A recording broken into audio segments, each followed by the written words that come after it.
Nicolas Ghasquière, l'un des créateurs les plus avant-gardistes de notre époque. Cette vidéo fait suite à un commentaire reçu lors de l'une de mes dernières vidéos de la part d'Idrissa Waganfay. Merci beaucoup et j'espère que j'écorche pas ton nom, disant: Nicolas Ghasquière, je l'attends avec impatience. Il fallait donc que je réponde à cette attente. Donc aujourd'hui, plongeons ensemble dans l'univers de Nicolas Ghasquière, celui qui a révolutionné Balenciaga et qui continue de marquer l'histoire chez Louis Vuitton. Accrochez-vous, c'est parti. Nicolas Ghasquière est né le 9 mai 1971 à Comines, mais il a grandi à Loudun, dans la Vienne. Dès son plus jeune âge, il montre un vif intérêt pour la mode et le dessin. À 11 ans seulement, il commence à réaliser ses premiers croquis de mode. À 14 ans, son destin prend un tournant décisif lorsqu'il décroche son premier stage chez Agnès B, grâce à son père. Ce dernier, voyant la passion de son fils, s'est démené afin de contacter tous les designers parisiens. C'est donc ainsi que Nicolas, encore adolescent, commence à faire ses premiers pas dans l'univers de la mode.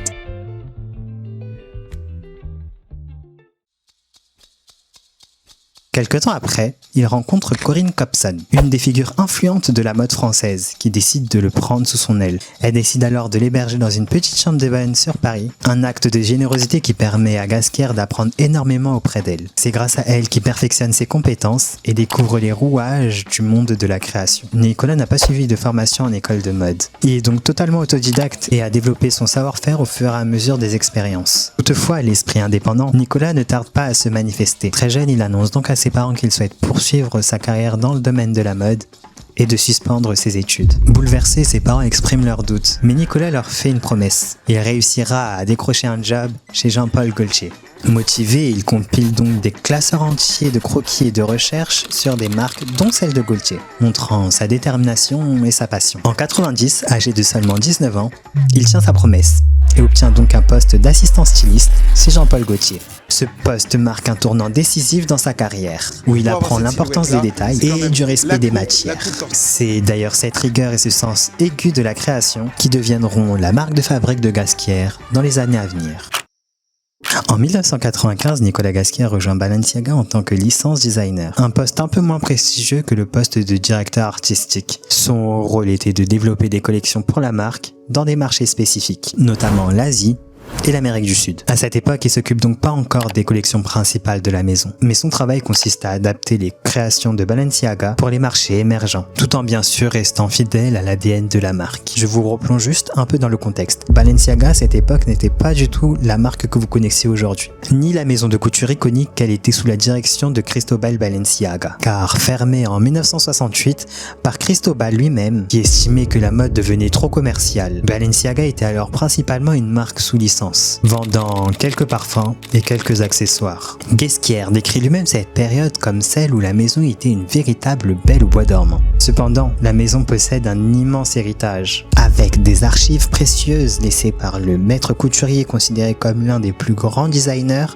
du XXe siècle. Et je peux le dire, mon couturier préféré, Balenciaga. Il est là, il est là. En 1997, un moment charnière se présente à lui. Le fameux et tant convoité poste de directeur artistique a été créé chez Balenciaga, après avoir été laissé vacant depuis la fermeture de la maison par Cristobal Balenciaga. Le célèbre créateur Helmut Lang devait initialement prendre le poste, mais selon Ghasquière, il n'a jamais signé le contrat. Balenciaga se tourne donc vers Nicolas Ghasquière, le nommant comme directeur artistique, mais tout d'abord de manière temporaire, sous un contrat intérimaire de 6 mois. On lui confie la responsabilité de créer une collection, le temps que la maison trouve une personne plus connue. Ghasquière, malgré cette nomination par défaut, prend cette opportunité très au sérieux. Et ce qui devait être une mission temporaire deviendra un engagement de 15 ans à la tête de Balenciaga. Sa première collection marque immédiatement les esprits et place la maison sous le feu des projecteurs. Ghasquière réveille Balenciaga avec une approche avant-gardiste qui mélange innovation, technique et respect des archives du créateur. Il s'inspire des silhouettes emblématiques de Monsieur Balenciaga, telles que les volumes architecturaux et les lignes épurées, tout en apportant une touche moderne et futuriste. En 2001, Ghasquière remporte un immense succès en étant honoré du CFDA, Council of Fashion Designers of America. Ce prix a été une réelle surprise pour lui, car il était en compétition avec des géants de la mode comme Karl Lagerfeld et Alexander McQueen. Lui-même ne pensait pas pouvoir rivaliser avec de telles icônes de la mode. Cet événement solidifie sa place en tant que figure incontournable de l'industrie. La même année, il crée le fameux Lariat Bag, également appelé le City Bag, qui devient rapidement un hit bag. À l'origine, ce sac était destiné à être uniquement utilisé lors de défilés et n'était pas censé être produit en masse. Cependant, après que des mannequins comme Kate Moss l'ont adopté, la demande a explosé et il est devenu l'un des accessoires les plus emblématiques de notre époque.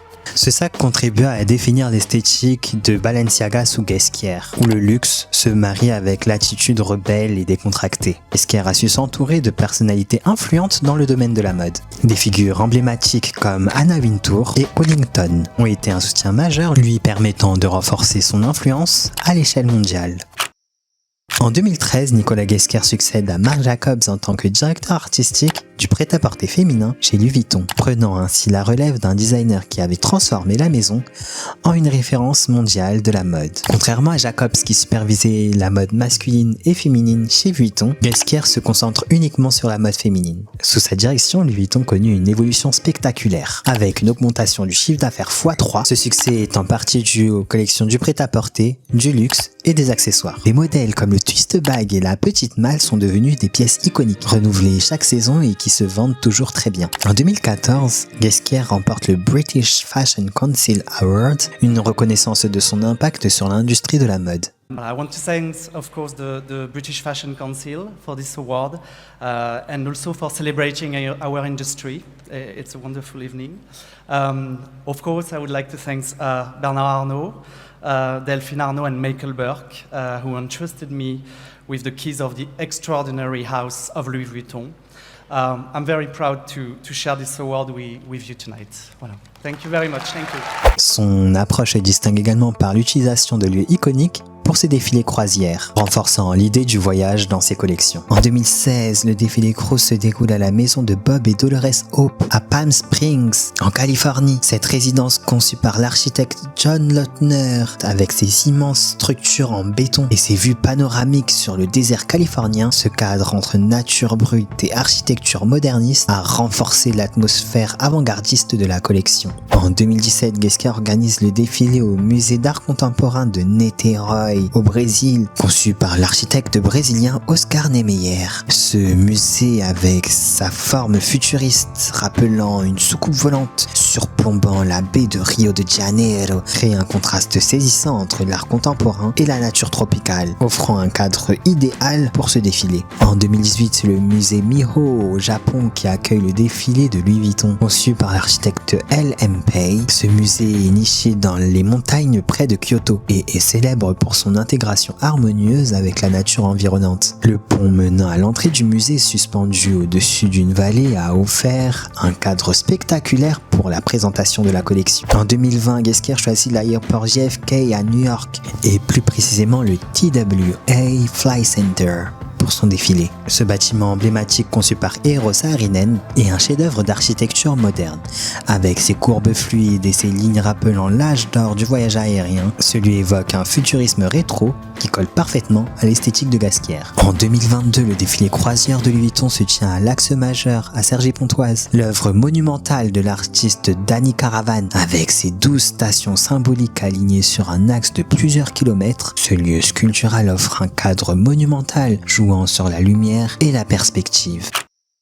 Ce Guesquière, Louis Vuitton a également renforcé son partenariat avec le Louvre. Vuitton est la première marque à avoir défilé à l'intérieur même du Louvre, parmi les œuvres d'art. Cette collaboration avec l'un des plus beaux musées du monde symbolise l'alliance entre la mode et l'art, un thème central dans la création de Guesquière.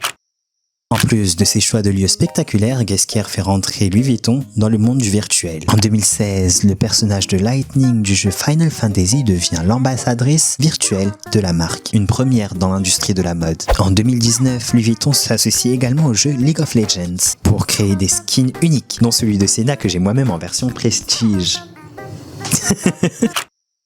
En En 2020, avec ce qui s'est passé dans le monde, Ghesquière est devenu le photographe officiel de la collection Automne-Hiver. Lou Thène de Yakuza, l'une de mes chanteuses préférées, se trouve dans cette campagne. Nicolas Ghesquière a non seulement redéfini la mode chez Louis Vuitton, mais il a su également tisser des liens avec de nombreuses personnalités et célébrités qui sont devenues des ambassadrices de son travail. L'une de ces personnalités est Brigitte Macron, la première dame de France, qui fait appel à Ghesquière lors de la campagne présidentielle de son mari, Emmanuel Macron, en 2017. À cette époque, Ghesquière a contribué à définir son image en l'aidant à choisir des tenues modernes et élégantes. Depuis lors, Brigitte Macron porte régulièrement du Louis Vuitton lors de ses apparitions. Une autre collaboration marquante est celle avec l'actrice Jennifer Connelly, qui a longtemps été l'une des muses de Ghesquière. Elle porte une robe signée Balenciaga lors de la cérémonie des Oscars, une tenue qui a provoqué des réactions contrastées dans le monde de la mode.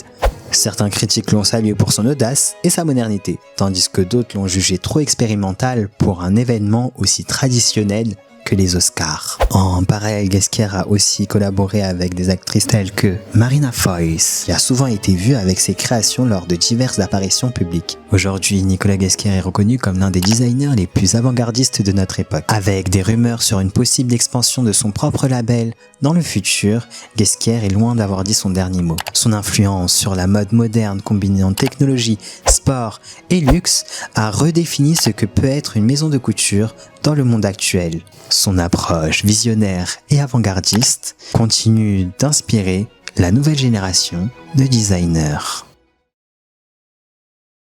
C'est la fin de cette vidéo sur Nicolas Ghesquière. Si t'as aimé, n'hésite pas à me mettre un like, n'hésite pas à me mettre en commentaire également si jamais tu veux que je fasse une autre personnalité dans le domaine de la mode. Je tiens à remercier vraiment toutes les personnes qui s'abonnent en ce moment. Merci beaucoup, ça me fait vraiment chaud au cœur. Tous les abonnements, les likes, les commentaires, je vois tout. J'essaie de répondre un maximum à tout le monde. Si jamais t'es pas abonné d'ailleurs, n'hésite pas à t'abonner, c'est juste en dessous. T'as qu'un clic à faire et tu pourras voir du coup pas mal de vidéos dans le domaine de la mode. Si jamais tu as aimé cette vidéo là, il y a pas mal de vidéos qui vont sortir un peu dans ce style-là et il y en a déjà d'autres que je vous mets dans le petit i d'ailleurs. Sur ce, on se dit à la prochaine, prenez soin de vous. See you next time. Bye.